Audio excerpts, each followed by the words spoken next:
नमस्कार, स्वागत है आपका इनोवेटर आत्मा यूट्यूब चैनल में। अभी हाल ही में लोकसभा का मानसून सत्र चल रहा है और इसी मानसून सत्र में हमारे डिफेंस मिनिस्टर राजनाथ सिंह ने inter services organisation command control and discipline bill मतलब अंतर सेवा संगठन कमांड नियंत्रण और अनुशासन बिल 2023 को पास किया।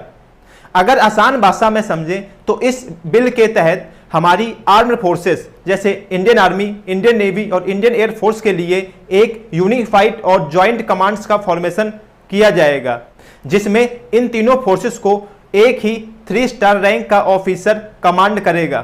क्योंकि पहले से गठित कई सारी डिफेंस रेगुलेशन के रिगार्डिंग कमेटीज ने इस तरह की रिकमेंडेशन मिनिस्ट्री ऑफ डिफेंस को भेजी थी और हमारे पहले chief of defence staff late general Vipin Rawat भी इसी प्रोजेक्ट पर काम कर रहे थे।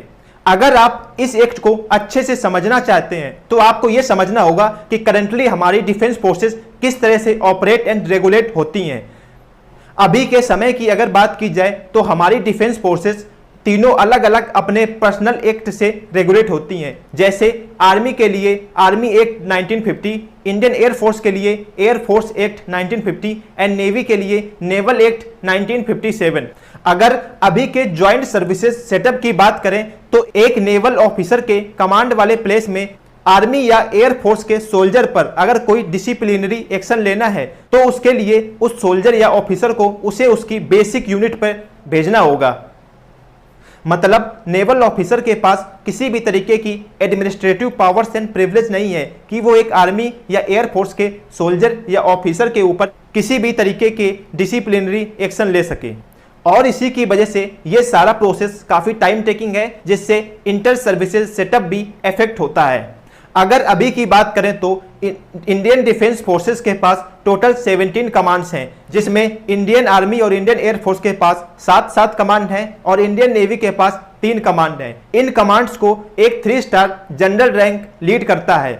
और इसी के साथ इंडियन डिफेंस फोर्सेस के पास कुछ ट्राई सर्विसेज कमांड्स भी हैं, जैसे Andaman and Nicobar tri services command atomic energy से related.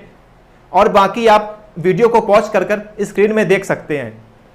Indian army, air force और नेवी के डिफरेंट एक्ट्स होने की वजह से इन कमांड्स में ऑफिसर्स द्वारा सोल्जर्स को रेगुलेट करने में काफ़ी प्रॉब्लम्स फेस करनी पड़ती हैं। बस इन्हीं ट्राई सर्विसेज के यूनिफिकेशन में आ रही प्रॉब्लम्स को दूर करेगा inter services organisation command control and discipline act, जो अभी अभी लोकसभा से पास हुआ है।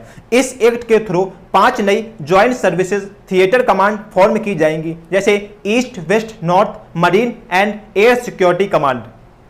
और इन सभी कमांड्स में 3 star and above general rank के ऑफिसर्स को एक स्पेशल एक्ट से पावर दी जाएगी, जिससे वो tri services soldiers and officers को रेगुलेट कर सके और उसी एक्ट के थ्रू वो ऑफिसर उन सभी पर डिसिप्लिनरी एक्शन भी ले सकेगा, जिससे टाइम, मनी व रिसोर्सेज का नुकसान कम होगा और ट्राई सर्विसेज में एक बेटर कनेक्टिविटी बन पाएगी।